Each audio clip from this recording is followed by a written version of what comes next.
అందుకని నా అంతఃకరణ నాకు చెబుతోంది ఖచ్చితంగా నేను కాస్త ముందుకు వెడతానని చెప్పి ఆ మొక్కలకు నీళ్లు పోసి అమ్మాయిని కాస్త పలకరించడం మొదలుపెట్టి ఆవిడ మొత్తం అలా చూసింది. ఒక్కసారి అక్కడి నుంచి వెళ్ళిపోదామని ప్రయత్నం చేసింది. మళ్ళీ వెళ్ళలేక ఈయన కూడా మంచి అందంగా ఉన్నాడు కదా, మహారాజు కదా, అందంగా ఉండకుండా ఎలా ఉంటాడు? అందుకని ఆభరణాలు పెట్టుకుని ఒక పక్క ఖడ్గం ఇలా వేలాడుతూ ఉంటే కిరీటం ధరించి బ్రహ్మాండంగా ఉండేసరికి ఆ అమ్మాయికి కూడా ఇతని మీద మనస్సు పడింది. అందుకని లోపలికి వెళ్ళిపోదాం, బాగుండదు, సిగ్గుపడతాం, పెళ్లి కాని పిల్ల కదా, నాన్నగారు వస్తే ఏమన్నా అంటారు, బాగుండదు అని ఆశ్రమంలోకి వెళదామని ప్రయత్నం చేస్తూ కూడా మధ్యలో వెనక్కి తిరిగి చూస్తోందిట. ఓసారి అయితే వంక పెట్టి ముళ్ళు గుచ్చుకుంది అని వెనక్కి ఏం ముళ్ళు గుచ్చుకోలేదు, లోపల మన్మధుడు గుచ్చుకున్నాడు, అంతకంటే లేదు. ఇక్కడ వయస్సు ఎంత ప్రమాదకరమైందో యువకులు గమనించండి. దాన్ని ప్రేమ అనొద్దు దయచేసి. శకుంతల కథలో ఉన్నది కేవలం ఆకర్షణ. అది బద్దలైపోతుంది ఆకర్షణ త్వరలో, ఇవాళ కాకపోతే రేపేనా. ఇది ప్రేమ కాదు, ఆకర్షణ. వయస్సులో ఉన్న ఏ పిల్లలకైనా సరే ఇలా చూడగానే కలిగేదని ఆకర్షణ అంటారు. దాని ఆకర్షణ కామవాంఛ అంటే పోలీసులు అరెస్ట్ చేస్తారు. అందుకని ప్రేమ అని అందమైన పోరోడు పెట్టారు ఇక్కడ. దానికి ఒక దినం కూడా పెట్టారు ఇక్కడ, తద్దినంలాగా. ఫిబ్రవరి 14 ప్రేమికుల దినోత్సవం. ఎంత ఆలోచించి పెట్టారో. ఫిబ్రవరి 14 ప్రేమికుల దినోత్సవం, నవంబర్ 14 బాలల దినోత్సవం, మధ్యలో సరిగ్గా 9 నెలలందు గ్యాప్. ఎంత ఆలోచించారో బ్రహ్మాండంగా. సరిగ్గా 9 months సరిపోతుంది. ఇప్పుడు ప్రేమించుకుంటే అప్పుడు పిల్లలు ఖాయం. దీనికోసమే కదా ఏడిచేది ఇక్కడ. పెళ్ళి కాపురం ఎవరికి కావాలి ఇక్కడ? అందుకే అనేక మోసాలు జరుగుతున్నాయి. రోజు ఒక వార్త వస్తుందమ్మా, ఒక పత్రికలో ఒక వార్త. ప్రధాన పత్రికలన్నీ చూసుకోండి ఎన్ని మోసాలు జరుగుతున్నాయో. అంతిమంగా ఈ వివాహాత్పూర్వ వ్యవహారాల్లో ఎక్కువగా మోసపోతున్నది ఆడపిల్లలేనండి. ఆడపిల్లల తల్లిదండ్రులు చాలా జాగ్రత్తగా ఉండాలి, చాలా జాగ్రత్త. తర్వాత ఎంత బాధపడి ఉపయోగం లేదు. అందుకే నేను నిర్ణయించుకున్నాడు, ముందుకు వెళ్ళాడు, అమ్మాయిని పలకరించాడు. ఆ అమ్మాయికి కూడా కాస్త చూడగానే అనిపించింది. పైగా కిరీటాలు అవి చూస్తుంటే మహారాజులో ఉన్నాడు. ఏమో నాకు మహారాజు యోగం ఉందేమో. మొన్న ఎవరో చిలక జాతకం వాడు కూడా వచ్చాడు మా నాన్నగారు ఆశ్రమానికి. చూసి నిన్ను మహారాజు పెళ్లి చేసుకుంటానన్నాడు. దిక్కుమాలిన మనస్సు ఎలా ఉంటుందంటే కామీస్వతాం పశ్యతి. మనకు పిచ్చి కోరిక మనస్సులో కలిగిందంటే అన్నీ దానికి అనుగుణంగా పెద్ద సినిమా స్క్రీన్ ప్లే అల్లేస్తాం ఇక్కడ మనమే. అదేం జరగల. జాతకం వాడు రాలా, ఎవడు రాలా, మనకి ఇష్టమైంది కాబట్టి మనమే అల్లేస్తాం ఇక్కడ. నీకు మహారాజు వస్తాడని చెప్పాడు ఒక, అదిగో మహారాజు, వాడు మహారాజు మహాభూజో నీకు తెలుసా? మనస్సు అంత పక్కదారి పట్టిస్తుందండి. కథ జాగ్రత్తగా విందాం, కథ జాగ్రత్తగా విందాం. అందుకని వెళ్ళి అక్కడికి వెళ్ళాడు. నెమ్మదిగా అమ్మాయి వచ్చింది. అడిగాక ఆ అమ్మాయిని అడిగాడు, అమ్మాయి ఎవరమ్మాయి అంటావుడయా? కణవ మహర్షి ఆశ్రమం కదా, కణవ మహర్షి కుమార్తెనే అంది. వెంటనే అన్నాడు, కణవ మహర్షి బ్రహ్మచారి అని విన్నానే, ఆయనకి నువ్వు కుమార్తె ఎలా అవుతావు?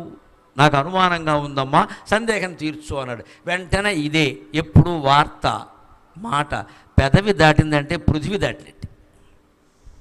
కణవ మహర్షి ఈ అమ్మాయి సొంత కుమార్తె కాదు. ఆ విషయం ఆ అమ్మాయికి చిన్నప్పుడు తెలియదు. ఓ 10 ఏళ్ళు వచ్చాక ఎవరో మహర్షి ఈయన కణవ మహర్షిని చూడటానికి వస్తే కాసేపు మధ్యాహ్నం 2 పళ్ళు తిన్నాక మాట్లాడుకుంటూ ఉంటే, మహర్షి మీరు బ్రహ్మచారి కదా, 10 ఏళ్ళ అమ్మాయి కనబడుతోంది ఇంట్లో, మీరు పుత్రికలా దత్తపుత్రికలా కాదు సొంత పుత్రికలా చూస్తున్నారు మీరు, మేము దాసీలా లేదా అమ్మాయి మీ కుమార్తెలా ఉంది, మీకు కుమార్తె ఎలా కలిగింది? అందులో అబద్ధమేముంది కాబట్టి ఆయన చెప్పాడు. ఆ కథనే ఈవిడ దుష్యంతుడికి చెప్పింది. ఇప్పుడు శకుంతల ఆత్మకథ. ఏమిటి ఈ అమ్మాయి ఎవరికండి?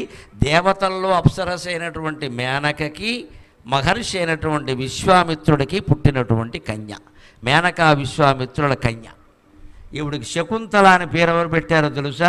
కణ్వ మహర్షి పెట్టాడు. ఎందుకు?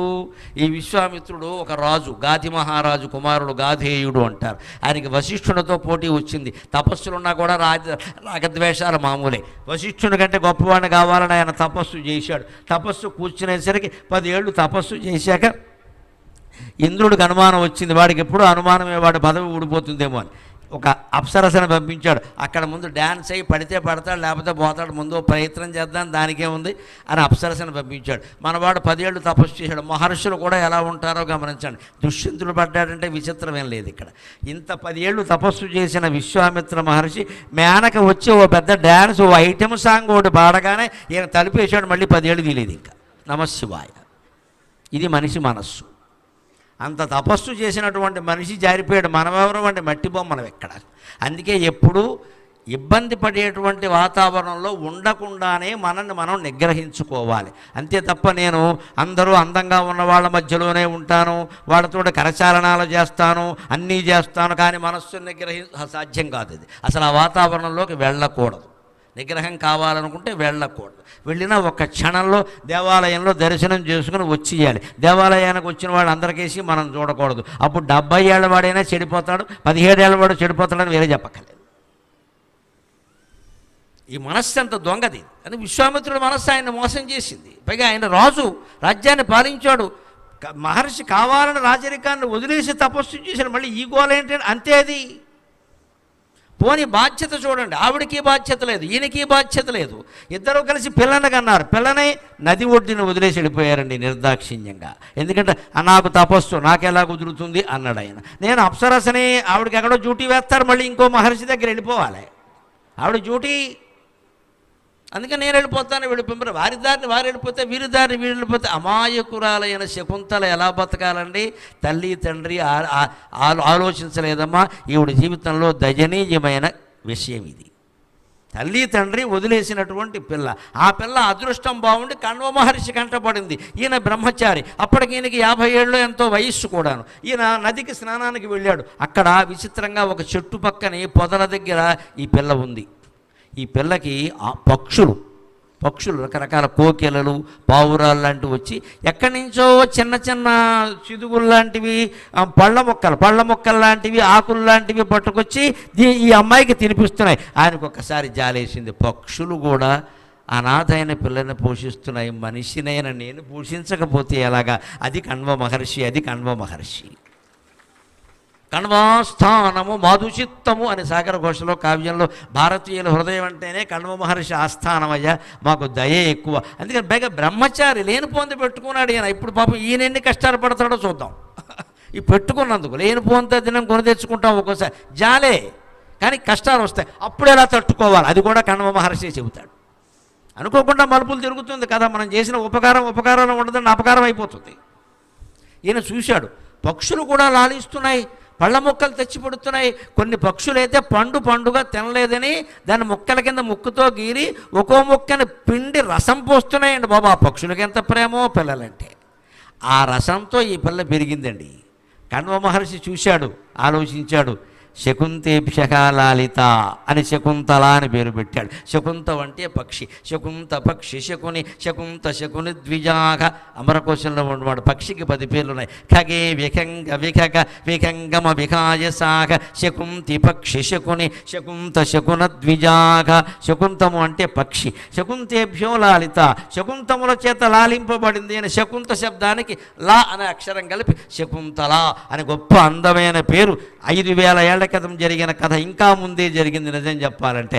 అది ఈవేళకి మనం ఇన్ని వేల ఏళ్ల తర్వాత మళ్ళీ చెప్పుకునే విధంగా అంత అందమైన పేరు పెట్టాడు. అందుకని అమ్మాయిలకి ఆ పేరు పెట్టాలి. శకుంతల కథలో ఏవో మలుపులు ఉన్నాయి కదా, మనకు కూడా అలాంటివన్నీ జరుగుతాయేమో అనుకోకండి.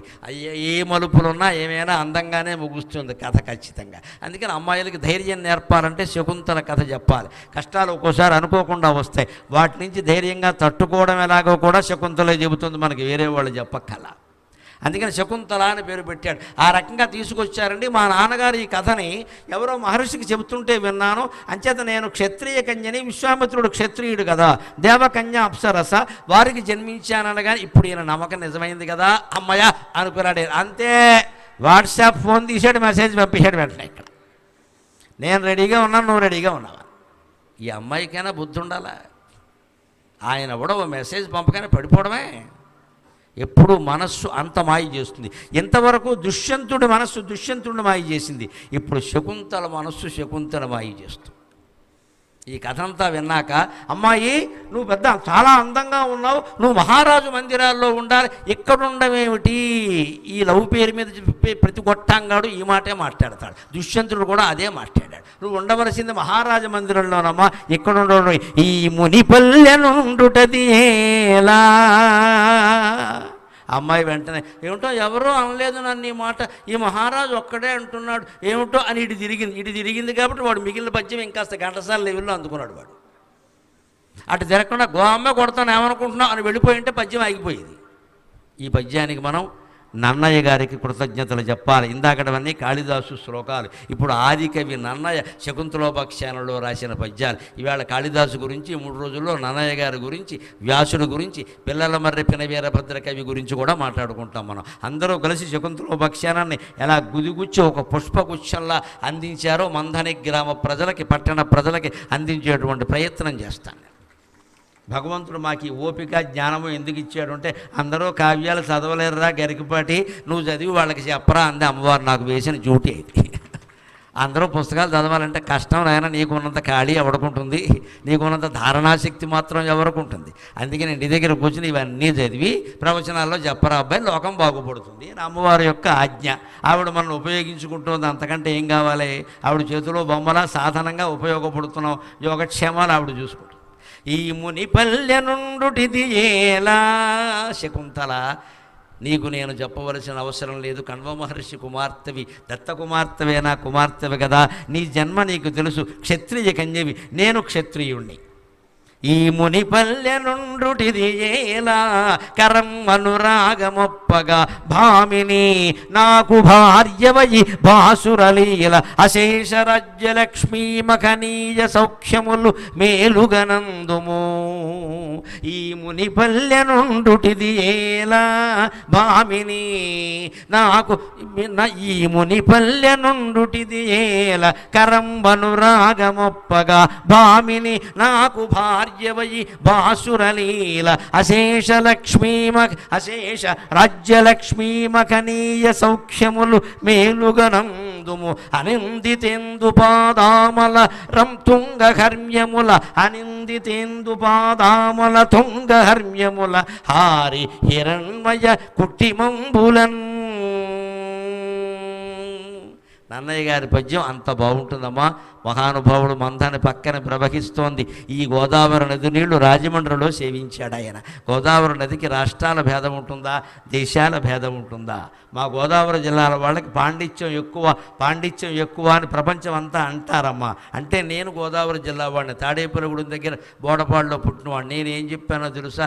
నాకు అన్ని ప్రాంతాలు సమానం. నిజమేనండి, ఎక్కువ. ఏ గోదావరిని మేము సేవించాం? బాసర సరస్వతీదేవి పాదాలని తాకి వచ్చిన గోదావరిని మేము సేవించాం. సరస్వతి పాదాలను తాకి వచ్చిన తర్వాత ఆ నీళ్లు సేవించిన వాళ్ళకి పాండిత్యం రాదా?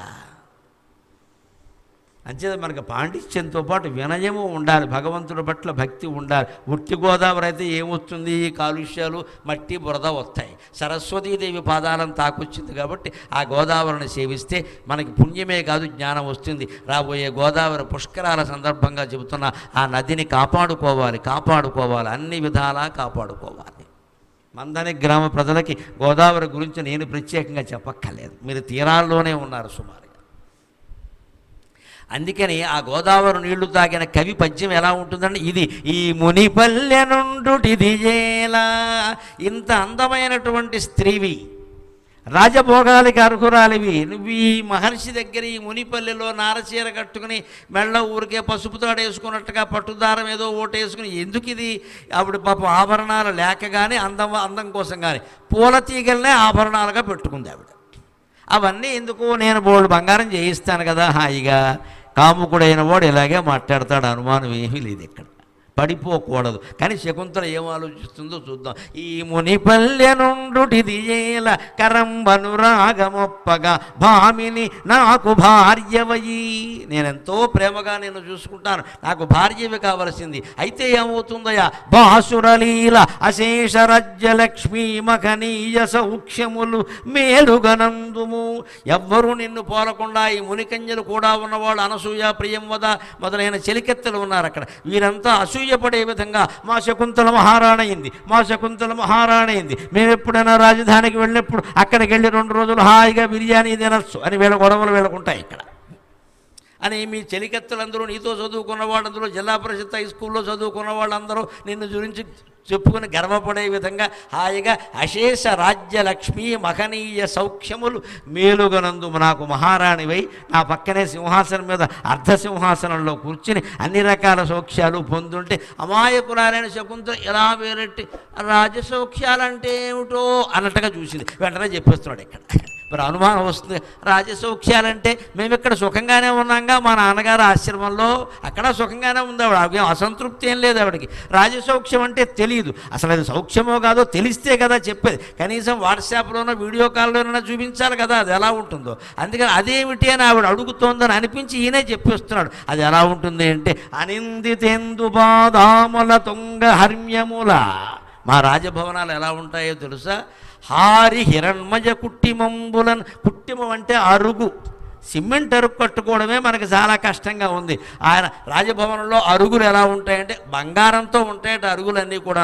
ఉట్టినే చెంచా పట్టుకెళ్ళి కాస్త గోకితే బోల్డ్ డబ్బు వస్తుంది. ఇవాళ తులం 1,70,000 తక్కువ ఉందండి, గోకితే చాలు. ఇక్కడ బంగారపు అరుగులు ఉంటాయి మా రాజమందిరాల్లో. అంతేకాదు మాకు మేడలు ఉంటాయి, 2-3 అంతస్తులు ఉంటాయి. ఆ పై అంతస్తు మీద ఎలా ఉంటుందంటే వాతావరణం అనిందిత ఇందుపాదాముల తుంగ హర్మ్యముల.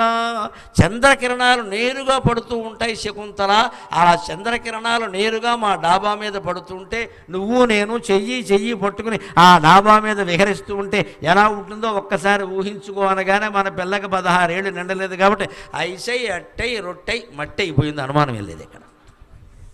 ఈ మాటలకే పడకూడదు. మీరు ఆశ్చర్యపడడం కోసం ఒక విషయం చెబుతా. సరిగ్గా రావణాసురుడు సీతాదేవితో ఇలాగే మాట్లాడాడు.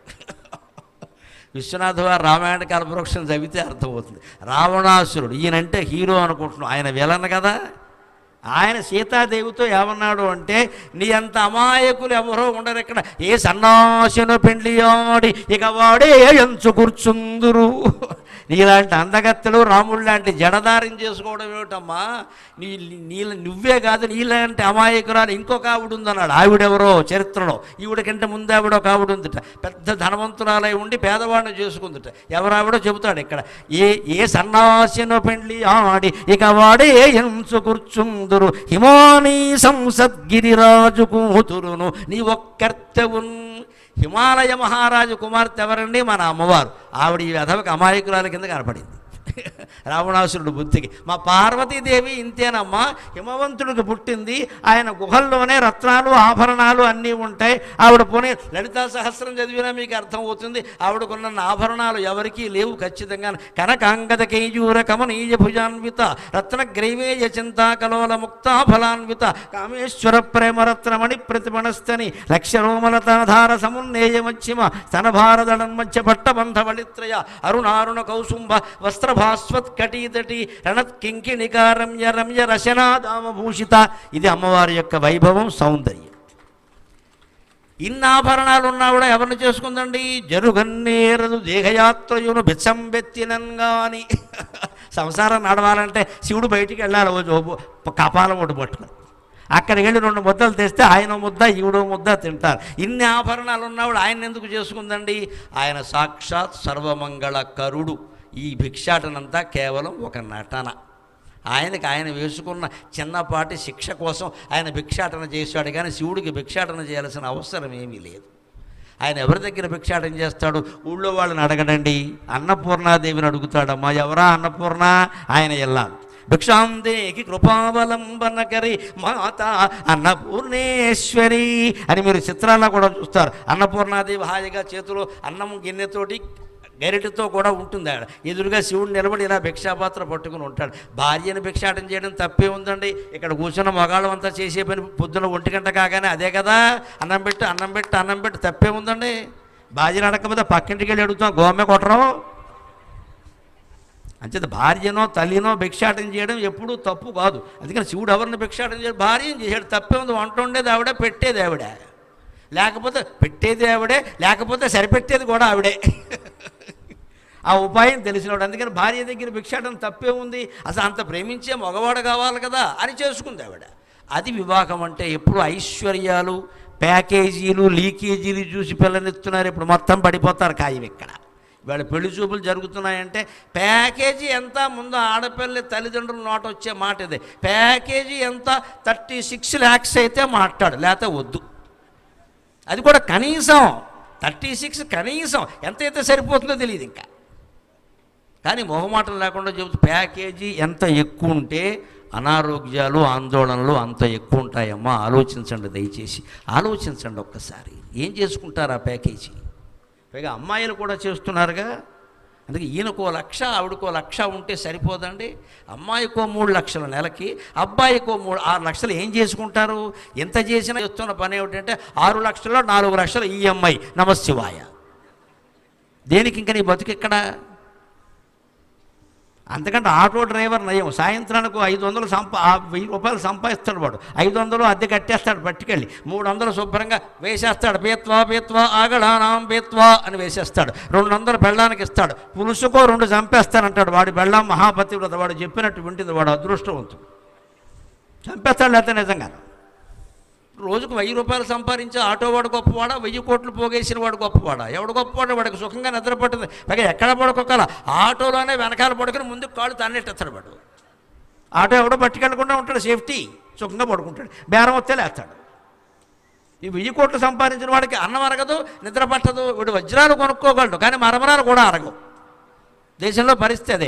మరమరాలు కూడా కొనుక్కోలేని వాడికి వజ్రాలు తిన్నా అరుగుతాయి. వజ్రాలు కొనుక్కోగలిగిన వాడికి మరమరాలు తిన్నా అరగవు. పెద్ద కర్మ అంటే ఇది. ఎక్కడ నీ వజ్రాలు దేనికి పని లేక ముందు మరమరాలు అడిగేలా చూసుకో చాలు.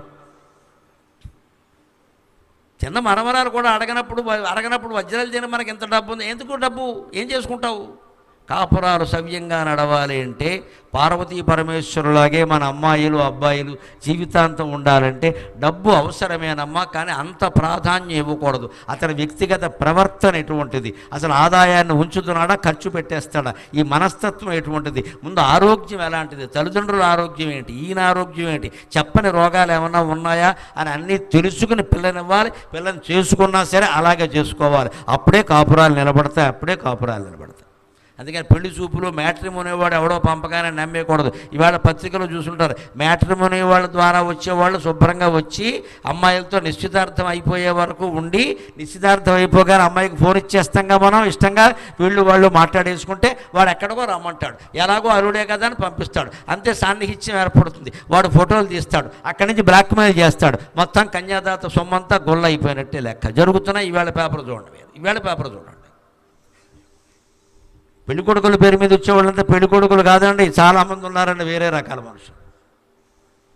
అన్నీ అలా మన బంధువుల ద్వారానే సంబంధాలు కుదుర్చుకోవడం చాలా ఉత్తమం. నన్ను అడిగితే బంధువులు మిత్రులు తెలిసిన వాళ్ళు ఉంటారు. కాస్త మా పిల్లకి చూడండి, మా అబ్బాయికి చూడండి అంటే వాళ్ళు చెప్తారు. ఖచ్చితంగా ఏమైనా తేడా వచ్చినా అడగచ్చు, పర్వాలేదు. ఏమైనా నువ్వు ఇలాంటి సంబంధం చెబుతావా అని. ఎవరో మనకి తెలియని వాళ్ళు ఎవడో పెట్టేస్తే ఎలా చెబుతామండి? ఇక్కడ అలా ఉంటే వేరుగా ఉంటుంది పరిస్థితి. ఇక్కడ ఎలా ఉంటుందో చూద్దాం. ఈయనంత పద్యం పాడగానే బంగారపు అరుగులా హారి హిరణ్మయ కుట్టిమంబులను. ఏమిటో మా ఆశ్రమాల్లో ఎప్పుడు మట్టి పేడ అరుగులు, చచ్చిపోతున్నాం అస్తమానం అలకలేక ఈ పేడతోటి. చూసారా జీవితం అంటే అలాంటిదో. ఆ రాజు కనపడనప్పుడు, ఈవిడ కణ్వ మహర్షి కూతురుగా ఉన్నప్పుడు ఈ పేడ అరుగులు మట్టి అన్నీ బాగానే ఉన్నాయి. ఆయన పద్యం పాడేసరికి పేడలాగా మట్టిలాగే కనపడింది. అందుకే తెలుగులో సామెత, రాజును చూసిన కళ్ళతో మొగుడును చూస్తే మొట్టబుద్ధి అయిందండి. లెక్క. రాజును చూడకుండా ఉంటే మొగుడు బాగానే ఉండేవాడు. రాజుగారు ఊరేగింపు జరుగుతూ ఉంటుంది. ఆయన సర్వాభరణాలు పెట్టుకుని ఊరేగుతాడు. ఈ పక్కన మొగుడో గోచిగొట్టెట్టుకుని వీడుంటాడు అప్పుడే కూలి పని నుంచి వచ్చి. అందుకని ఆయన చూసిన కళ్ళతో మొగుడు ఉన్నాడు. ఎందుకు ఇక్కడ పని లేక? ఎందుకు అనిపించింది? ఆయన చూడబట్టి. ఆయన చూడకుండా ఉంటే వీడు బాగానే ఇంతవరకు పోషించింది వీడే 10 ఏళ్ళుగా. అందుకే తెలుగులో సామెతలు జాలమ్మ వేరే ఏమక్కల. రాజును చూసిన కళ్ళతో మొగుడును చూస్తే మొత్తబుద్ధి అయింది. పరాయి వాళ్ళ ఆకర్షణలో ఆడవాళ్ళు కానీ మగవాళ్ళు కానీ పడకుండా ఉంటే భార్యలందరూ చాలా చక్కగా కనిపిస్తారు, భర్తలు అంతకంటే భగవంతుల్లో కనిపిస్తారు. అనుమానం ఏమీ లేదు. వాడు ఎవరినో చూసి లేకపోతే దాన్ని ఎవరితోనో చూసి మోజులో పడ్డాక అప్పుడు ఎందుకు పడ్డావరా అని అడిగితే మా ఆవిడ నాకు సరిగ్గా కోఆపరేట్ చేయట్లే. ఏదో ఆపరేషన్ చేసి పరాయాలి. కోఆపరేట్ కాదు, ఇక్కడ కోఆపరేట్ చేయట్లేదట. ఇక్కడ 20 ఏళ్ళు చేశారు, ఇప్పుడు నీకు కోఆపరేట్ చేయట్లేదా? అవతల దృష్టి మారేసరికి ఇక్కడ వంకలు ఏర్పడతాయండి. ఇక్కడ ఏదో కష్టాలని చెప్తారు, ఏ కష్టాలు లేవు, అందరూ బాగానే ఉన్నారు. ఇక్కడ అవతల మోజు ఏర్పడేసరికి మారతాయి. శకుంతల మనస్సు మారిపోయింది. ఇప్పుడు బంగారపు అరుగులా విన్న కూడా వినలేదు. అది అంతేకాదు, పెద్ద మేడ 3 అంతస్తులు, దాని మీదకి నువ్వు నేను ఎక్కుతాం, చెయ్యి పట్టుకుని తిరుగుతూ ఉంటాం. ఎక్కడ తిరుగుతాం? సోమవారం సంతలో కాదు, ఇక్కడ పుష్కరాల్లో కాదు తిరిగేది. అనిందితేందు పాదామల తుంగహర్మ్యముల. చంద్రకిరణాలు మా డాబా మీద మా మేడల మీద పడుతూ ఉంటాయి. ఆ వెన్నెట్లో విహరిస్తాం పున్నమి వేళల్లో. శకుంతల నీ అదృష్టం. పైగా మామూలు కిరణాలు కాదు, నాన్నయ్య గారు గొప్పగా రాశాడు. గోదావరి తీరంలో కూర్చుని అనిందిత ఇందు పాదములు అన్నాడు. అంటే కల్మషం లేని చంద్రకిరణాలు పడతాయట. అంటే చంద్రకిరణాల్లో కూడా కల్మషం అకల్మషం రెండు ఉంటాయన్నమాట. మనిషిని ఆకట్టుకునేందుకు వాడే భాష ఇది, అంతకంటే. అనిందిత ఇందు పాదామల అంటే ఎంత చంద్రుడైనా అమావాస్య నాడు కనపడ్డ కదా. అందుకని శుక్లపక్షంలో చంద్రుడిలాగా తెల్లగా వెలిగిపోయే కిరణాలు పడుతూ ఉంటాయి. అక్కడ మనం ఉంటాం ఖచ్చితంగాను అన్నాడు. అనేసరికి అప్పటికి చూడండి, కొంచెం మనస్సు దిగజారేసరికి మాటలు ఎలా ఉంటాయో. అప్పుడు ఆ అమ్మాయి ఏంది అప్పటికీ నిగ్రహించుకుని, మా నాన్నగారు 3 రోజులుగా ఊళ్ళో లేరు, నిన్నే ఊరికి వెళ్ళారు, ఎక్కడో యజ్ఞం జరుగుతుందంటే ఆధ్వర్యం వహించడానికని వెళ్ళారు, వస్తారు, మీరు ఉండండి, ఆతిథ్యం కదా, ఇబ్బంది ఏం లేదు. ఆయన వచ్చాక ఆయన అడగండి, తప్పకుండా నేను ఆయన సొంత బిడ్డను కాకపోయినా పెంచి పెద్ద చేసింది శకుంతలని పేరు పెట్టింది ఆయనే కదా. ఆయన అనుమతి లేకుండా నేనేం చేయలేను కదా. మీ వంటి మహారాజు అడిగితే ఆయన ఏమైనా కాదంటాడా? అందుకని మీరు అడగండి, అంతవరకు నాకు దోచిన పళ్ళో ఫలాలో పెడతాను, ఇక్కడ ఉండండి. అదొక అవకాశం అయింది ఈ పెద్ద మనిషికి. అమ్మో, గెస్ట్ హౌస్ కూడా ఉందన్నమాట ఇక్కడ. ఇదే కథ మారడం అంటే. గెస్ట్ హౌస్ కూడా ఉంది, పైగా 3 days ఫ్రీగా ఉండొచ్చు హాయిగా. అమ్మాయి ఒప్పుకున్నాక ఇంకేముంది అని చెప్పి అలా ఉందావా అని ఆలోచించాడు. కానీ రాజు రాజే, రాజకీయం రాజకీయమే. అమ్మో, ఆ అమ్మాయి ఆ 3 రోజుల తర్వాత ఆయన వచ్చేసరికి ఈ అమ్మాయి మనసు మారిపోతే, ఆ మహర్షి ఎవరంటే, పైగా మహర్షులతో పెట్టుకుంటే చాలా కష్టం. నువ్వు వచ్చి మా అమ్మాయికి ఇలా లైన్ వేస్తావా, కుక్క అవుతావు అన్నట్టు అవుతాడు వెంటనే. ఇక్కడ దుష్యంతుడు లేదు, అవలేడు, కుక్క అవుతాడు ఇక్కడ. అమ్మో, మహర్షులతో పెట్టుకుంటే చాలా ప్రమాదం. అందుకని ఆయన రాకుండానే ఈ అమ్మాయిని మాయలో పడేయాలి తప్పదు అని వెంటనే ఉపదేశం మొదలెట్టాడండి. మా తండ్రి రానివ్వండి, తండ్రి మాట తీసుకుంది. లేదమ్మా, వయస్సు వచ్చినటువంటి అమ్మాయి తనకు తానే కర్త, తనకు తానే తల్లి, తనకు తానే తండ్రి, పెళ్లి చేసుకోవచ్చు. ఆ వివాహాన్ని ఏమంటారో తెలుసా? గాంధర్వ వివాహం అంటారు. దాన్నే లవ్ మ్యారేజ్ అంటారు. ఇప్పుడు మన కర్మగాలి. అమ్మాయి అబ్బాయి ఇష్టపడితే చాలు, సుప్రీంకోర్టు వారు కూడా అంగీకరించారు ఆ విషయాన్ని ఇక్కడ. అందుకే దాన్ని గాంధర్వ వివాహం అంటారు. చేసుకోవచ్చు హాయిగా, నువ్వు నేను ఇష్టపడితే అయిపోతుంది, అనుమానం ఏమి లేదంటే. ఈ మాటలన్నీ మాట్లాడడంలో సఖ్యం సాప్తపదీనమని ఒక లవర్, ఒక ప్రేమిస్తున్నానని చెప్పేవాడు ఇవన్నీ మాట్లాడడంలో శకుంతల మనస్సు క్షణక్షణానికి దిగజారిపోతుంది. ఇది మనిషి మనస్సు చేసే పెద్ద మాయ. మాయ ఎప్పుడూ 2 రకాలుగా ఉంటుందండి. స్వామి రంగనాథానంద చెబుతారు భగవద్గీత వ్యాఖ్యానంలో. మాయ 2 రకాలుగా ఉంటుంది. ఏమిటో తెలుసా? మనిషిని పతనం చేసేది మాయే, మనిషిని ఉన్నతుణ్ణి చేసేది కూడా మాయే. 2 మాయలే మనం గమనించాలి. ఇది ఉన్నతుడిని చేస్తే అదేదో దైవానుగ్రహం అనుకోవద్దు, 2 మాయలే. ఉన్నతుడు అయ్యేదాకా బుద్ధి చెడిపోయే అవకాశం బాగా ఉంటుంది. సరే, కింద పడితే ఎలాగో పడిపోయినట్టే అనుమానం వెళ్ళ. మనం ఔన్నత్యంలో ఉన్నప్పుడు కూడా మాయలో పడకుండా ఇది మిథ్య, ఇది మిథ్య, ఈ గౌరవం మిథ్య, ఈ డబ్బులు మిథ్య, ఈ ఆభరణాలు మిథ్య, ఈ పదవులు మిథ్య, ఇదంతా కళ అనుకుంటూనే ఉండాలి. అలాగే దుఃఖం వచ్చినప్పుడు కూడా, పేదరికం వచ్చినప్పుడు కూడా ఈ పేదరికం మిథ్య, ఈ దారిద్ర్యం మిథ్య, ఈ అనారోగ్యం మిథ్య అనుకుంటూ ఉంటేనే బాగుంటాం. అంటే వెరసి సుఖంగా ఉండాలంటే శంకరాచార్య చెప్పిన మాట, బ్రహ్మ సత్యం జగన్ మిథ్య జీవో బ్రహ్మైవన అపరక జీవన్ ముక్తస్తు తద్విద్వాన్ ఇది వేదాంత డిండిమక.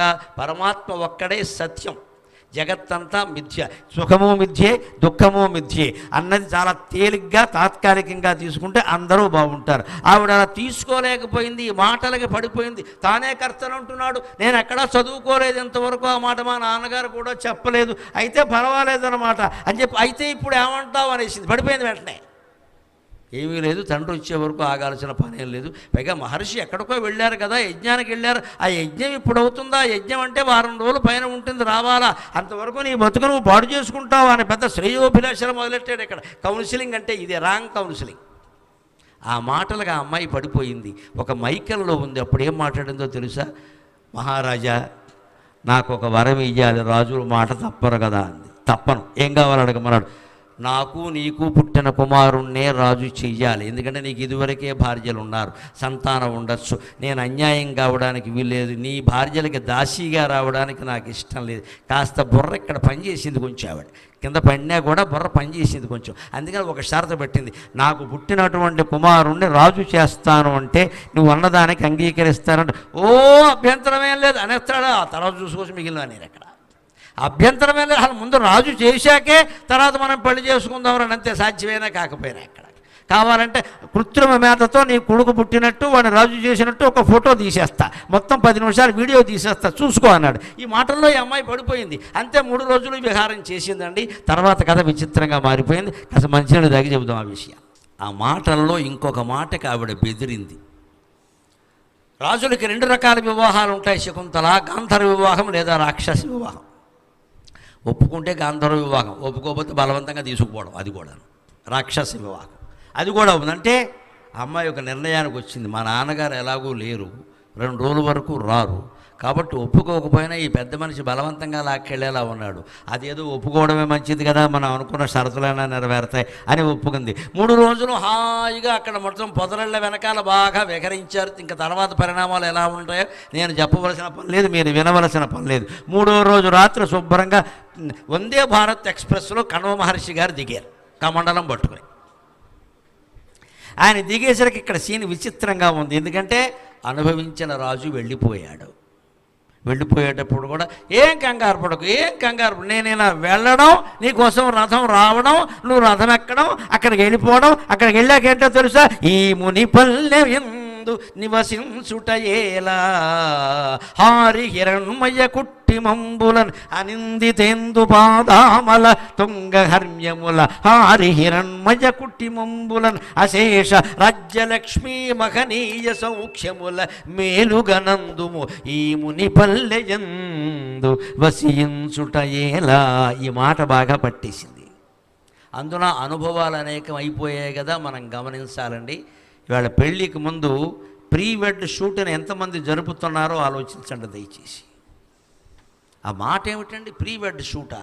ఎంత దరిద్రపు మాట, ఎంత దరిద్ర. పెళ్ళి కాకుండా నువ్వు షూటింగ్ చేస్తావా? పిల్లకేం జరిగినా పిల్లాడికి ఏం జరిగినా ఎవరు పూచి పెళ్ళి అవుతుందని గ్యారంటీ ఉందా? ఎవరైనా చెప్పగలరా? పీటల మీద పెళ్ళిళ్ళు ఆగిపోయిన సందర్భాలు ఉన్నాయండి. పీటల మీద పెళ్ళిళ్ళు, పెళ్ళి 2 నెలలకి విషయాలు తెలిసాక బలవంతంగా పెళ్లి కూతురు భర్తను వదిలేసిన సందర్భాలు ఉన్నాయి. నేను పడలేనని అంత అంత దారుణమైన విషయాలు తెలిస్తే ఏం చేస్తారండి? చస్తారా? చేసుకుని జీవితాంతం పడతారా? లేదు, పెళ్లి కూతుర్ల గురించి తెలిసినా కూడా వదిలేసి పారిపోయిన సందర్భాలు ఉన్నాయి. అంచేత తల్లిదండ్రులందరూ చాలా ధైర్యంగా, ముఖ్యంగా మగవాళ్ళు ఈ విషయంలో చాలా గట్టిగా ఉండే. ప్రీ వెడ్ షూట్ అయిన పెళ్లి కూతురు అడిగినా పెళ్లి కొడుకు అడిగినా గోమే కొట్టండి వెంటనే, అటువంటివన్నీ కుదరదని చెప్పండి. 10-25 లక్షలు కలిసి వస్తాయి, అనుమానం లేదు. ఇక్కడ వాళ్ళ కోరికకి మనం అంగీకరించామంటే పిల్లని తాకట్టు ఎట్టేసినట్టే లెక్క.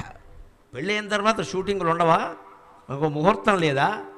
ఈ ప్రీ వెడ్ షూట్లో వీళ్ళిద్దరూ బ్రహ్మచారులాగా అయ్యప్ప స్వామిలా ఉంటారని ఏమైనా ఉందా ఇక్కడ? అంత పవిత్రంగా ఉండేవాళ్ళైతే ప్రీ వెడ్ ఎందుకంటే పని లేక? ఈ మాట అంటున్నారు అంటే వాళ్ళు వ్యధవేషాలు ఆడడానికి సిద్ధంగా ఉన్నారన్నమాట. ఆ వెడ్డింగ్ ఏదో అయ్యాక షూటింగ్ చేసుకోవచ్చు కదా, ఎవరు వస్తున్నారు ఇక్కడ? ఈలోపు ముందే ప్రయాణాలు, పెళ్ళయ్యాక హనీమూన్ ఉంది. మరి ఇదేమిటి హానీమూన్? ఇది హాని చేసేమోన్, అది హనీమూన్, ఇది హానీమూన్. ఎట్టి పరిస్థితుల్లో పెళ్లి కాకముందు అసలు మాట్లాడడానికి కూడా అంగీకరించకూడదమ్మా. మొహమాటం లేకుండా చెప్తున్నా, పూర్వం అయితే అలాగే ఉంది. పెళ్ళయిన తర్వాతే అంతే. నిశ్చితార్థం అయ్యే వరకు జాగ్రత్తగా ఉండాలి, నిశ్చితార్థం అయ్యాక కూడా గమనిస్తూనే ఉండాలి. నిశ్చితార్థానికి వివాహానికి ఒక్కోసారి 2-3 నెలల విరామం కూడా ఉంటుంది. జాగ్రత్తగా ఉండకపోతే పంపమన్న చోటికి పంపేయడమే. ఆయన ఎవరండి పంపడానికి? మన ఎలా పంపిస్తామండి అసలు? ఈ జాగ్రత్త పడాలి ఖచ్చితంగా. ఆ జాగ్రత్త పడలేదు ప్రతి యువతి, ప్రతి యువకుడు అర్థం చేసుకోవలసిన విషయం.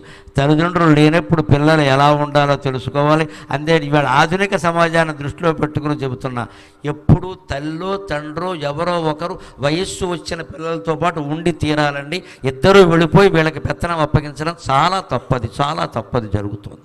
ఇవాళ ఏమవుతుందంటే హైదరాబాద్లో పెళ్ళి ఉంటుంది, తల్లి తండ్రి ఇద్దరు వెళ్ళిపోతారు. ఇక్కడ అమ్మాయిలు ఉంటారు, ఒక అమ్మాయికి 20 ఏళ్ళు, ఇంకో అమ్మాయికి 18 ఏళ్ళు. మా అమ్మాయిలు మంచివాళ్లే అనుకుంటున్నావు అమ్మా, వచ్చాక చూడు. ఇందులో ఎవరో ఒకరు ఆ పెళ్లి మానేయలేరా అండి? ఆలోచించండి, అంత ప్రమాదమా? మనం ఇప్పుడు వెళ్ళిపోవాలా అర్జెంటుగా పెళ్ళికి? ఇద్దరు వాళ్ళు ఏమైనా అనుకుంటారు, తర్వాత ఈ పిల్లకి ఏమైనా జరిగితే మనం జీవితాంతం ఏడవాలి. ఇక్కడ వయస్సు వచ్చిన పిల్లలు, మగ పిల్లలైనా సరే ఇంట్లో వదలకూడదండి, అలాగా ఒకరు కాపలా ఉండాల్సిందే. అన్నిటికంటే ప్రమాదకరమైంది వయస్సు, అంతకంటే ప్రమాదకరమైంది మనస్సు. అర్థం చేసుకుందాం దయచేసి.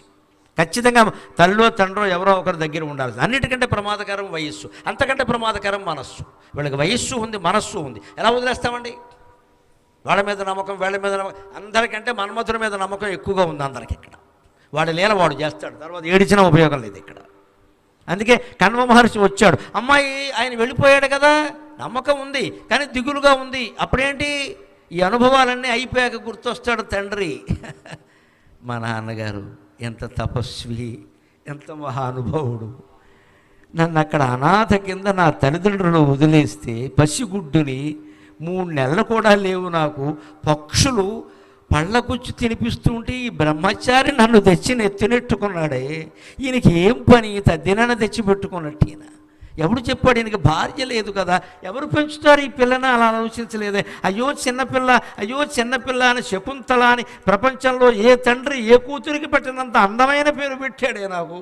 ఇంత అందమైన పేరు పెట్టుకున్న దాన్ని 3 రోజులు ఆగలేకపోయానే, నా కర్మనేవనాలి, నా కర్మనేవనాలి. ఇదంతా కన్నీళ్ల రూపంలో ప్రవహిస్తుందండి శకుంతల కళ్ళల్లో. ఇప్పుడు మీరు కణ్వ మహర్షి వ్యక్తిత్వాన్ని దర్శిస్తారు. సమస్య రానంత వరకు ఒకలా ఉండాలి, సమస్య వచ్చాక వేరుగా ఉండాలి.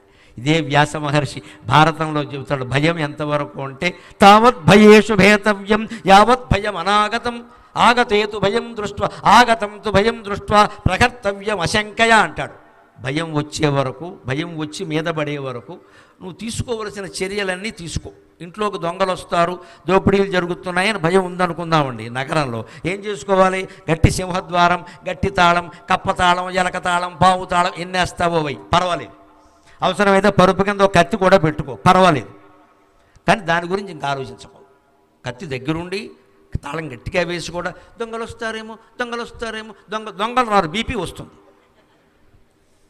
ఇదే మనిషి చేసే తప్పుడు పని. తీసుకోవలసిన చర్య తీసుకోవాలి తప్ప చర్చ చేయకూడదండి ఎప్పుడు. ఇంట్లో సమస్యల గురించి, దేని గురించి అయినా సరే చర్య తీసుకో. Take action, don't discuss. అదే మొత్తం వేదశాస్త్ర పురాణాల సందేశం. Take action, don't discuss. ఒకవేళ చర్చ చేయాలి, భార్యతో చర్చించు, భర్తతో చర్చించు. మహా అయితే అటు తల్లిదండ్రులు ఇటు తల్లిదండ్రులకు, మూడో వాడికి చెప్పాల్సిన పని లేదు ఇక్కడ. వాట్సాప్లోనూ ఫేస్బుక్లోనూ పెట్టకూడదు మన ఇంట్లో జరిగింది. కణ్వ మహర్షి ఎవరితోనో చర్చించాలా, ఆశ్చర్యకరం. అమ్మా అలా ఉన్నావేమిటి, చాలా ఆనందంగా ఉంటావు కదా, మొక్కలకి నీళ్లు పోస్తున్నావు కదా, చాలా ఆనందంగా ఉన్నావు కదా, ఏమిటమ్మా, ఏమైందమ్మా, ఏమైందమ్మా అని ఆ పిల్లని దగ్గరికి తీసుకుంటే ఇంకా ఏడవడం మొదలెట్టింది. అనిపిస్తుంది కదా, ఓ పక్కేమో తండ్రికి చెప్పకుండా తప్పు చేశానని బాధ, రెండోది ఆ వెధవ వస్తాడో రాడో అని అపనమ్మకం. ఓ పక్క వాడి ఆయన మీద అనుమానం, ఓ పక్క ఈయన మీద ప్రేమ వల్ల అయ్యో తండ్రికి ద్రోహం చేశాను నేను. ఎటువంటి తండ్రి, ఇటువంటి తండ్రి దొరుకుతాడా? ప్రపంచం అంతా కరుణామయమైంది అంటే నా తండ్రి వల్ల కదా. ఆ తండ్రి ఇప్పుడు నేను విషయం చెబితే ఏం చేస్తాడు? నన్ను చంపేసినా పర్వాలేదు, ఆవిడ అందుకు భయపట్ల, చంపేసినా పర్వాలా. ఈ తండ్రి నన్ను చంపేవాడు కాదు, ఆ హింసకి పేరు పోసినటువంటి తండ్రి, ఆయన చచ్చిపోతాడేమో బహుశా. కానీ మరి చెప్పక తప్పదయ్యే అని పాపం జరిగినట్టు చెబితే ఆశ్చర్యకరమండి కణువున వ్యక్తిత్వం. భయం వచ్చే వరకు తీసుకోవలసిన చర్యలు తీసుకో. భయం అంటూ వచ్చాక ఏం చెయ్యాలో అది చెయ్యక ఆలోచించుకో. ఆయన ఒక క్షణం ఆలోచించాడు, తప్పు మనదే, తప్పు మనదే. అమ్మాయిని తీసుకురావడం తప్పు కాదు, పెంచడం తప్పు కాదు. ఇక్కడ ఈ అమ్మాయిని ఒక్కత్తిని వదిలిపెట్టి నేను 3 రోజులు వెళ్ళడమే తప్పు. అది ఆలోచించాడు. నా బిడ్డను నేను కాపాడుకోకుండా అనసూయకో, ప్రియంవదకో, చెలికెత్తెలకి, పనికెత్తెలకి అప్పగించి నేను వెళ్ళడం ఉంది, అది తప్పు. ఇప్పుడు నా తప్పుగా అమ్మాయిని శిక్షిస్తే ఏమో అమ్మాయి చేసింది రైట్ ఏమో అని ఎవరమ్మా అతనంటే దుష్యంత మహారాజు అంది. వెంటనే ఆ వ్యక్తిత్వం చూడండి. అమ్మా నువ్వు తప్పు చేయలేదమ్మా, నీ వంశానికి తగిన మనిషిని పెళ్లి చేసుకున్నావు. గాంధర్వ వివాహం చేసుకున్నాడు కదా, మాట ఇచ్చాడు కదా, నువ్వు క్షత్రియ కన్యవమ్మా, నీకు తెలుసు కదా విశ్వామిత్రుడు కుమార్తెవి, నేను కేవలం నీకు దత్తత తండ్రిని, అంచేత నా బాధ్యతలు నేను చెయ్యాలి, పోనీ నేను చేయవలసిన పెళ్లి నువ్వు చేసుకున్నావు. ఇలా అనే తండ్రి ఎవడు ఉంటాడండి? అడ్డంగా చూరులోంచి కత్తి తీసుకుని నరికేస్తాడు. లేకపోతే పరువు నష్టం హత్యారు వాడిని నరికేస్తాడు ముందేళ్ళు. ఇప్పుడు జరుగుతున్నవి అవే. అమ్మాయిలను కాపాడుకోవడం, వాడిని నరికేయడం. అక్కడ వాడిదే తప్పండి, మన అమ్మాయి తప్పు లేదండి. ఆలోచించండి, ఆ నరికేది మన అమ్మాయి అమ్మాయి ఎవడ బిడ్డ వాడికి ప్రేమ, వీళ్ళని ఆపేసి వాడిని నరికేస్తారు. అందులో వాళ్ళు బలహీన వర్గాలు కదా, అధోలోకువా. ఎవడు పేదవాడైతే వాళ్ళు ఎవడు బలహీనమైతే మన అమ్మాయి తప్పు చేయలేదా, ఆ పౌరుషం అయితే ఇక్కడ చూపించలేదా, మన అమ్మాయి బాగుండాలి, మన అమ్మాయికి ఇంకో పెళ్లి చేయాలి, వాడు సంకనాకి పోవాలి, ఆ తల్లిదండ్రులు ఏడవాలి అక్కడ. మరి వాళ్ళు మగబిడ్డను కన్న వాళ్ళు కూడా ఏ వర్గమైనా ఏ కులమైనా వాళ్ళు మనుషులే కదండి. వాళ్ళ బిడ్డను వాళ్ళు ఎందుకు కోపాడుకోవాలి? బహుశా ఈ అమ్మాయితో తిరగద్దని వాళ్ళ బిడ్డకు వాళ్ళు కూడా చెప్పారేమో, మీ అమ్మాయి మీ మాట వినట్టే, ఆ మగబిడ్డ వాళ్ళ మాట వినలేదు. అందరూ తల్లిదండ్రులు అనుభవిస్తున్న వ్యధకి పరిష్కారమే 3 రోజుల శకుంతలోపాఖ్యానం. అమ్మ అనుమానం వెళ్ళేది ఇక్కడ. అందరూ తల్లిదండ్రులు అనుభవిస్తున్న వ్యధ. కణ్వ మహర్షి ఎంత గొప్ప పరిష్కారం చేశాడో చూడండి. సమస్యని శకుంతలకి వదిలేశాడు. దుఃఖాన్ని లోపల అణుచుకుని, ఆవేశాన్ని లోపల అణుచుకుని అన్నాడు, అమ్మా నువ్వు తప్పేం చేయలేదమ్మా, క్షత్రియుని పెళ్లి చేసుకున్నావు, ఏం కులం మారలేదు, నేనేనా అంతే చేసేవాడిని, బ్రాహ్మణులకు ఇవ్వను నేను క్షత్రియకం చెప్పి నాకు తెలుసు కదా, ఏ రాజునో బతిమాలేవాడిని, మీ రాజకుమారుడు ఉన్నాడా అని. నువ్వు స్వయంగా రాజునే చేసుకున్నావు, తప్పే ఉంది, రాజులకు బహుభార్యత్వం మామూలే, దాని గురించి నేను బాధపడ్డల్లా. అందుకని నువ్వేం బాధపడద్దమ్మా నువ్వు. ఎందుకంటే ఆ వయస్సులో పిల్లలు ఎప్పుడు అడోలసెంట్ అంటారండి, తల్లిదండ్రులు కూడా ఆలోచించాలి. ఏదైనా గట్టిగా కోప్పడితే అంతే, సీలింగ్ ఫేనాయ విద్మహే చున్నీ కంఠాయ ధీమహి తన్నో మృత్యు ప్రచోదయాత్ అయిపోయినట్టే. మన బిడ్డలు మనకు దక్కకుండా పోతారు. అందున ఇటువంటి వ్యవహారాలు ఏమైనా నడిస్తే అస్సలే వదిలిపెట్టకూడదు. 5 నిమిషాలు వదిలిపెట్టామంటే ఆత్మహత్య ఖాయం. ఇవాళ యువకులకు నన్ను మన్నిస్తే ఒక్కటే బాగా తెలుసు, చంపేయడం లేదా చచ్చిపోవడం. అందరూ చంపేయడం లేదా చచ్చిపోవడం, ఇంకో మార్గం లేదా. ఆ మార్గాలు సూచిస్తారు ఇక్కడ అని చాలా సహనంతో ఉన్నాడు. సాంత్వన చేకూర్చాడు. ఆవిడకి దగ్గరికి తీసుకుని మంచినీళ్ళు తాగమ్మా, పొద్దునుంచి ఏం తిన్నావో ఏమిటో అవన్నీ తండ్రిని అనాలి. ఆవిడ ఈయనే అన్నాడు, కాస్త మంచినీళ్ళు తాగమ్మా, మంచినీళ్ళు తాగ, ఏం పర్వాలేదు నేను ఉన్నాను కదమ్మా అని. ఏం కంగారు పడకు తల్లి, కంగారు పడకు అంటే అప్పుడు ఏముంటుంది, ఇంత జరిగిపోయాక పిల్లల మనస్సు, నాన్నగారు మీరు మహా తపస్వి కదా, మీరు ఆశీర్వదించండి. వాడి దగ్గర ఒప్పుకునేటప్పుడు ఆశీర్వచనాలు ఏమయ్యాయి నాకు అర్థం కాదు. వాడెవడో అడగగానే ఊ అనేటప్పుడు తండ్రి ఆశీర్వచనం తపస్సు గుర్తురాలా. ఇప్పుడు శకుంతల తండ్రి కాళ్ళ మీద పడి, నాన్నగా మీ తపస్సు, అవునమ్మా నా బిడ్డవి, వాళ్ళు వదిలేయచ్చు, మేనకా విశ్వామిత్రుడు, నేను ఎలా వదులుతాను, నీకు నేను నా తపస్సుతో వరమిస్తున్నా, నీకు మంచి కుమారుడు పుడతాడు, నీకు అన్యాయం జరగదు అంటే ఆయన తపస్సు ధారపోశాడు. అది కణ్వ మహర్షి. మీరు ఆలోచించండి దయచేసి. ఆయన తపస్సు ధారపోశాడు, అందుకని అన్యాయం జరగదు. కథ సుఖాంతం కావాల్సిందే, కానీ మలుపులు తిరుగుతుంది. లేకపోతే సినిమా ఎలాగా, వాడు పెట్టి సినిమా తీయాలి కదా. అందుకని నా తపస్సు నీకు ధారపోస్తున్నానమ్మా, నీకు అన్యాయం జరగదు, నీకు మంచి కొడుకు పుడతాడు, అంతేకాదు ఆ రాజు భూమండలాన్ని పరిపాలిస్తాడు, నేను వరమిస్తున్నా, నువ్వు ధైర్యంగా ఉండు అని ముందు పిల్లకి ధైర్యం చెప్పాడు. అప్పటికి ఆవిడ సంతోషించింది. ఆ రకంగా 3 ఏళ్ళు గడిచాక శకుంతలకి కొడుకు పుట్టాడు. గమనించండి లెక్క. అప్పట్లో ఇది కృతయుగం నాటి కథ. దుష్యంత మహారాజు ఏమీ కలియుగం వాడు కాదు, పాండవుల వంశానికి మూలమైన వాడైన. పాండవులు ద్వాపర యుగం, శకుంతల దుష్యంతులు కృతయుగం నాటి కథ. కృతయుగంలో స్త్రీలు గర్భాన్ని ధరించే కాలం 3 ఏళ్ళు, 3 years మోసేవారు. ఆ ఆసుపత్రి వాళ్ళు అంతా బాగుపడ్డారు. అప్పట్లో అనుమానం వెళ్ళేది ఇక్కడ. 3 ఏళ్ల పాటు టెస్టులు, సూడిదులు అంతే లెక్క. అప్పుడు 3 ఏళ్ళు, ఇప్పుడు 9 నెలలు. ద్వాపరయుగం దగ్గరికి వచ్చేసరికి 1.5 ఏళ్ల లెక్క, ఇప్పుడు 9 నెలల లెక్క. కృతయుగంలో అయితే అదితి అనే మహాదేవి ఆదిత్యుల్ని 1000 ఏళ్ళు గర్భంలో ధరించింది. అప్పటి లెక్కలు అప్పుడే, ఈ లెక్కలు ఆ లెక్కలే ఉంటాయి యుగాలకి. అందుకని 3 ఏళ్ళు గర్భం ధరించాక 3 ఏళ్ల తర్వాత కొడుకు పుట్టాడు. ఆ కొడుకు ఎలా ఉన్నాడు? శకుంతల ఆత్మవిశ్వాసానికి తగినట్టే, కణ్వ మహర్షి తపస్సుకు తగినట్టే, తండ్రి యొక్క బీజానికి, రక్తానికి, పౌరుషానికి, పరాక్రమానికి తగినట్టే ఉన్నాడు. ఎలా ఉన్నాడయా కొడుకు? అమితోగ్రాటవిలోన. వాడక్కడ 3 ఏళ్లకు తల్లి గర్భం నుంచి బయటపడ్డాడు, 9 ఏళ్ళు పెరిగాడు. అంటే ఈయన ఈ అమ్మాయిని 12 ఏళ్ళు భరించాడు. అది తండ్రి ఓపిక. వెంటనే ఏం జరగలేదు. ఇది 12 ఏళ్ళు భరించాడు. ఏమో చిన్నపిల్లాడిని ఏమంటాడో చూద్దాం, చిన్నపిల్లని ఎలా పంపిస్తాం. మామూలుగా ఇప్పుడు కూడా ఇంటికి పిల్ల వచ్చి పురుడు పోసుకుంటే పిల్లాడికి 3 నెలలు వచ్చే వరకు పంపరండి మామూలుగాను. ఏదో 3వ నెలప్పుడు, 5వ నెలప్పుడు, 7వ నెల ఎక్కువ అంతే తీసుకొస్తారు. తీసుకొచ్చాక సూడిదులు ఇక్కడ జరిపి పిల్లాడు పుట్టాక పిల్లాడికి 3 నెలలు వచ్చాక పంపిస్తారు. మరి బాలింతరాలని పంపారు కదా ఎక్కడికైనా.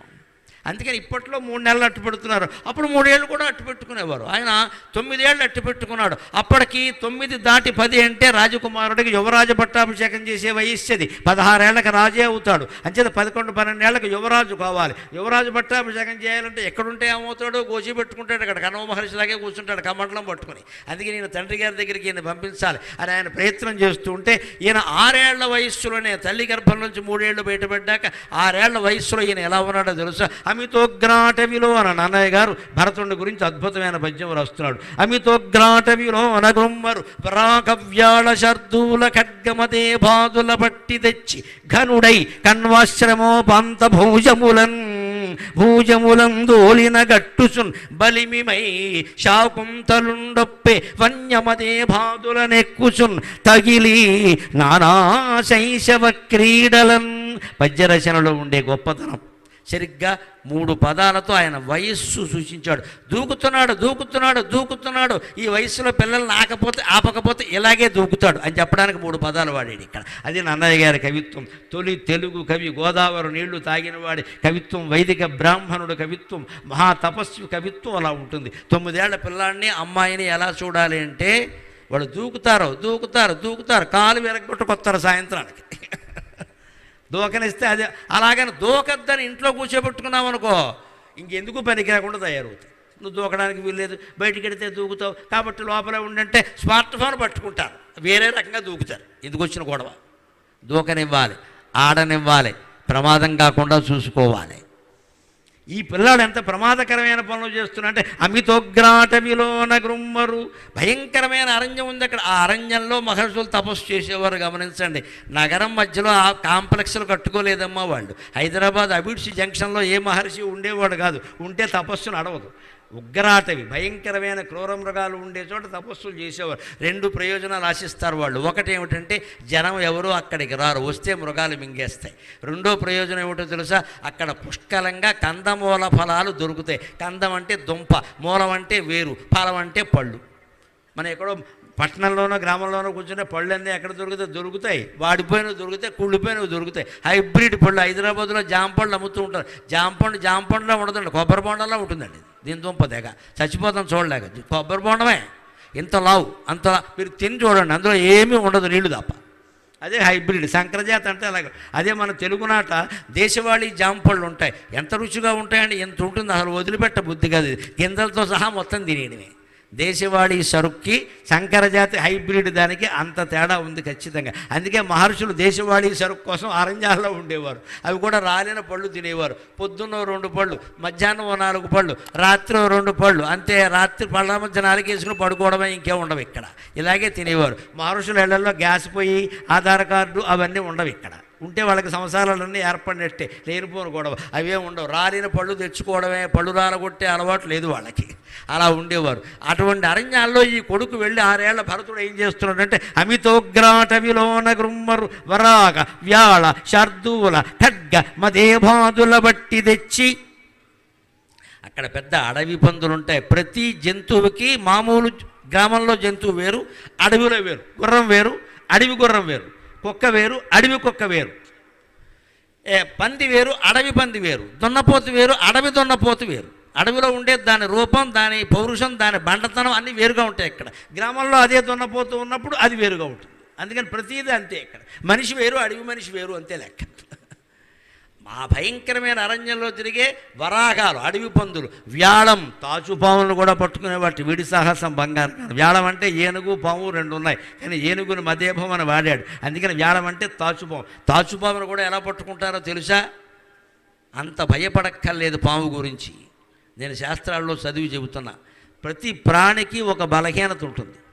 పాముకు బలహీనత ఏమిటో తెలుసా? అలసట, తొందరగా అలసిపోతుంది. ఎక్కడైనా పాము కనపడింది అనుకోండి, పారిపోకండి, ఇంకా వెనకాల వచ్చేస్తుంది. అలా నిలబడి చూస్తే బుస్ బుస్ బుస్ అని 3 సార్లే అంటుంది, 4వసారి తుస్ పడిపోతుంది అంతే లెక్క. అది పాము.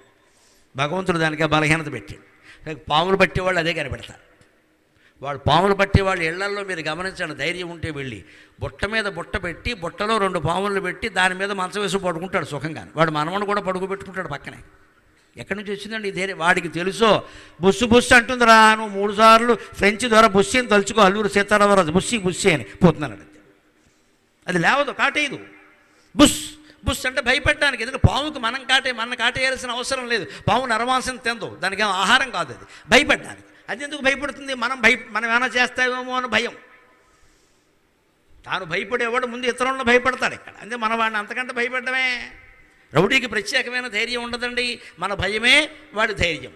ఫర్ యువర్ కైండ్ ఇన్ఫర్మేషన్, మాకు కూడా ప్రత్యేకమైన జ్ఞానమే ఉండదు, మీ అందరి అజ్ఞానమే మా జ్ఞానం. ఎప్పుడు లోకం అంటే ఒక్కటే. నువ్వు వంచావా అది వంగుతుంది మిత్రమా, నువ్వు వంగావా అది వంచేస్తుంది. వంగాలో వంశాలో తేల్చుకో, ఎలా ఉండాలో తేల్చుకో. ధైర్యం అంటే అంతే. నువ్వు వంగడం మొదలెట్టామంటే ప్రతి వాడు వంచేస్తాడు. నిన్నే వంచుతా అన్నామంటే మన వంచడం మానేస్తాడు, కనీసం వాడు వంగినా వంగపోయినా. ఆ ధైర్యం ఉండాలి. అది పాము నుంచి నేర్చుకోవాలి. బుస్సు బుస్సు అంటుంది, వీడు భయపడితే కాటేస్తుంది, లేకపోతే పోతుంది. భరతుడికి ఆ రహస్యం తెలుసు. అది బుస్సు అనగానే తల దగ్గర పట్టుకునేవాడు. తల దగ్గరే, మళ్ళీ తేడా కాదు ఇక్కడ. శివుడు పట్టుకున్నట్టే, శ్రీకృష్ణుడు కాళీయుని పట్టుకున్నట్టే ఏం చేస్తావు, పడిపోయేది అది. అలాంటి పాములను పట్టుకొచ్చాడు, ఏనుగులను పట్టుకొచ్చాడు, శ్రద్ధపులను పట్టుకొచ్చి కణ్వాశ్రమో పంత భూజములందు ఓలిన గట్టుచున్. ఈ కణ్వాశ్రమానికి దగ్గరలో ఉండే చెట్లకు కట్టేసేట ఏనుగుల్ని, పులుల్ని, సింహాల్ని, ఖడ్గమృగాల్ని కూడా. ఓలిన గట్టుచున్ బలిమిమై శాకుంతలుండొప్పే. ఆ రకంగా బాలభరతుడు శకుంతల తనయుడు ఎంత పరాక్రమంతో ఉన్నాడు. వాడు తండ్రిని గుర్తు చేసే విధంగా మహర్షి తపస్సు, శకుంతల సాధ్విత్వం అన్నీ గుర్తుకొచ్చే విధంగా ఎలా ఉన్నాడు అంటే, శాకుంతలుండొప్పే వన్యమదే భంబులనెక్కుచున్. అడవి ఏనుగు కుంభస్థలం మీదకి ఎక్కుతున్నట్ట, నడో అని పొడుస్తున్నట్ట. అది నడుస్తుంది. 6 ఏళ్ల పిల్లాడు ఏనుగుని మర్దించాడండి. ఇవాళ బీటెక్ చదివినవాడు కరెంట్ పోతే ఫ్యూజ్ చేయలేడు, మళ్ళీ ఎలక్ట్రీషియన్ని పిలవాలి. ఇక్కడ మన చదువులు అలా ఉన్నాయి. మనోధైర్యం లేదు ఇప్పుడు పిల్లల చదువులకు. గమనించండి, ఏ పని చేయలేరు అంటే ఏం చెప్పినా సరే ఎవరినో పిలవాల్సిందే. పూర్వం వేదం శాస్త్రం చదువుకున్నప్పుడు ఎలా ఉండేవారంటే, ఇప్పటికీ వేదం నేర్చుకున్నటువంటి బ్రహ్మచారులు ఎలా ఉంటారో గమనించాడు. ఒక్కొక్కడు గుండు బెక్కలా ఉంటాడు ఖచ్చితంగా. ఎందుకంటే ఆ చదువే అటువంటిది. అది చదువుతుంటే త్వం యజ్ఞస్త్వం వషట్కారస్త్వమింద్రస్త్వం రుద్రస్త్వం బ్రహ్మత్వం ప్రజాపతి అంటే నా అభిలోంచి వచ్చింది సౌండ్. ఉంటే ఉంటాడు, పోతే పోతాడు దెబ్బకి. పడవలసింది ఇంత చేసి వాళ్ళు తినేదేమిటి? మా జాతి రహస్యం అంతా ఒకటే, ముద్దపప్పు నెయ్యి, అంతకంటే ఏం లేదు ఇక్కడ. ఇక్కడికి ఇంకా మందని రాబట్టి ప్రత్యేకంగా ఇవాళ బూడిద గుమ్మడికాయ కూర వేశారు, రేగిపళ్ళు పచ్చడి చేశారు. నా జీవితంలో ఇదే మొదటిసారి తినడం. అయినా చాలా బాగున్నాయి, మళ్ళీ రేపు కూడా వేస్తారని ఆశిస్తాను. బాగున్నాయి, చాలా బాగున్నాయి. ఈ బూడిద గుమ్మడికాయ కూర ఏమిటన్నా మీరు తినడం మీకు ఎందుకన్నారు? తిన్నాను, బాగానే ఉంది. అయ్యి బాబాయ్, బూడిద కూడా రసపరిపూర్ణం అయిపోయింది అనుకున్నాను. బూడిదలో పన్నీరు పోసారంటారు, బూడిద గుమ్మడికాయ కూడా రసపూర్ణం చేసేసారు శర్మగారి ఇంట్లో. అంతే ఉపాయం అండి. రేగుపళ్ళు పచ్చడి నా జీవితంలో నేను వెళ్ళలేదు.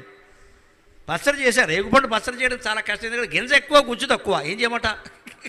ఆ గింజలన్నీ తీసేసి గుజ్జు చేసి పచ్చడి అద్భుతంగా ఉంది. అది ఉపాయం ఉండాలండి. ఊరికే బజార్కి వెళ్ళి కొనుక్కోవాల్సిన పనే లేదు. ఇక్కడ దొడ్లోనే ఉన్నాయి బోడు సరుకులు, కూరగాయలు చేసుకోవచ్చు. మా ఇంటికి గరికపాటిన పేరు ఎందుకు వచ్చింది అనుకుంటున్నారు? మా విషయానికి పూర్వం ఒక పేదరాశి పెద్దమ్మ ఉండేది. ఆవిడ రాజుగారు అరణ్యానికి వస్తే వేటాడు అలసిపోతే ఏం దొరకకపోతే ఆవిడ ఇంటికి వెళ్ళి అన్నం పెట్టమన్నట్ట. అన్నం అయితే ఉండేసింది, కూర ఏం లేదు. దొడ్లోకి వెళ్ళి లేత గడ్డి పరకలు పట్టుకొచ్చి పూర్వంగా మసాలా పెట్టి పోపేసి పచ్చడి చేసేసింది. గరిక పచ్చడి అంటారు. తినేసి అద్భుతంగా ఉంది, నీకు ఏం కావాలన్నట్ట. నీ ఇష్టం ఏది ఇస్తే ఇవ్వమంటారు. ఈ 500 ఎకరాల అరణ్యం నీ పేరు రాసేసాను పోవన్నాడు. అంతే. అదే గరికిపాడు అగ్రహారం గుంటూరు దగ్గర ఉంది ఖచ్చితంగా. గుంటూరు దగ్గర గరికిపాడు మా సొంతూరు. అది అక్కడి నుంచి తర్వాత వలసపోయారు మొత్తం అంతా. 500 ఎకరాల భూమి, కేవలం గడ్డి పచ్చడి. అందుకే నాకు ఆ లక్షణాలు అన్నీ వచ్చాయి. గడ్డిలో ఉన్న కథ అయినా సరే బ్రహ్మాండంగా చేసి పొట్టించేస్తాను నేను. 3 రోజుల్లో అనుమానం వెళ్ళేది ఇక్కడ. దానికి మసాలా కలిపేసి 3 జుయెట్లు 6 కాకిరెట్లు కలిపేసి సామాజిక వ్యాఖ్య చేసేసి మొత్తం మీద అద్భుతం అనిపించేస్తే అయిపోయాయి. అదొక ప్రక్రియ. మాట్లాడే ప్రక్రియలో ఒక నైపుణ్యం ఉండాలంటే కలిపేది కలపాలి. దానికోసం పడే కష్టం అంతా పడాలి. నేరుగా వ్యాసుడు శ్లోకాలు చెబుతూ పోతే ఎవడో వెంట అక్కడ వెళ్ళిపోతారు మొత్తం. దానికి ఏం కలపాలో, ఏది కలపాలో, ఎప్పుడు నన్నయ్య గారు రావాలో, ఎప్పుడు పిల్లల మర్రాయలు రావాలో, ఎప్పుడు కాళిదాసు రావాలో, అప్పుడు అన్ని ఆ విధంగా రావాలి. దాన్ని ఒక పెద్ద స్క్రీన్ ప్లే అంతా తయారు చేసుకోవాలి. అంతే లెక్క. వంటైనా అంతే, ఉపన్యాసమైనా అంతే. అలాగా ఆయన పట్టుకొచ్చి అక్కడ ఉంటే జరిపేస్తూ ఉంటే ఆయన పద్యరచన చూడండి ఖచ్చితంగా. అవి కట్టేసి ఆయన ఎత్తిమే కూర్చున్నట్ట. ఇవన్నీ చూసి అప్పుడు అనుకున్నాడు చుట్టుపక్కల ఋషులు, వీడి పేరేమిటండి అన్నట్ట. భరతుడు అని ఈయన పెట్టాడు. అది కాదండి, అది సరిపోదండి మన వాడికి.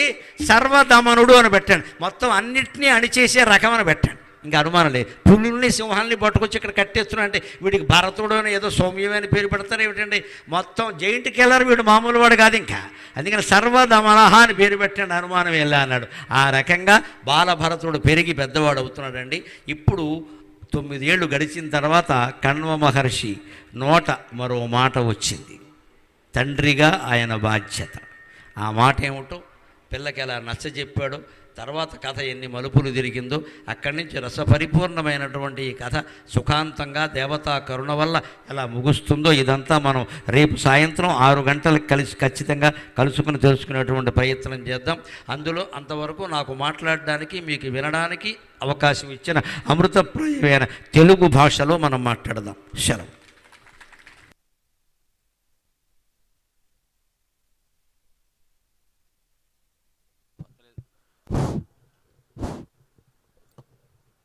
మహాసహస్ర అవధాని పద్మశ్రీ పురస్కార గ్రహీత గరికిపాటి నరసింహారావు గారి ప్రవచనం మొదటి రోజు ఈరోజు పూర్తయింది. మనకి 3 రోజులు ప్రసాద దాతలుగా దహగం లక్ష్మి గారు అక్కడ మీకు గేట్ దగ్గర ప్రసాదం ఇస్తారండి, తీసుకోండి. తర్వాత ఎయిర్టెల్ వెంకన్న గారు, అలాగే మా కుక్కడపి జగదీశ్వర్ గారు మరి ఈ 3 రోజులు వారు ప్రసాదం ఇస్తారు. ప్రసాదం స్వీకరించండి. ఈరోజు మొదటి రోజు మేము కొన్ని గమనించాం, ఎట్లాగూ మొదటి రోజు మాకు కూడా కొన్ని చూస్తే తెలుస్తాయి, రేపు వాటిని మేము సరిదిద్దుతాం. మీరందరూ కూడా దయచేసి రేపు కూడా ఇలాగే గురువుగారికి మీరు సహకరించి నిశ్శబ్దంగా మా కార్యక్రమం విజయవంతమయ్యేటట్టుగా చూడవలసిందిగా ప్రార్థిస్తున్నాం. పెద్దలు మన మంత్రి వాస్తవ్యులు మున్సిపల్ చైర్మన్ అయినటువంటి శ్రీనివాస్ గారిని మాట్లాడవలసిందిగా ప్రార్థిస్తున్నాం. చిన్న మనవి, లాస్ట్ కొద్దిగా కుర్చీలు తక్కువ పడ్డాయి, రేపు ఆ కుర్చీలు కూడా తీసుకొస్తాం. ఎందుకంటే దాదాపు దత్తగుడి దగ్గర కూడా కుర్చీలు వస్తాయి. మనందరి ప్రీతమ నాయకులు మంత్రి దుద్దిల శ్రీధర్ బాబు గారు రేపు ప్రవచనానికి వస్తున్నారు.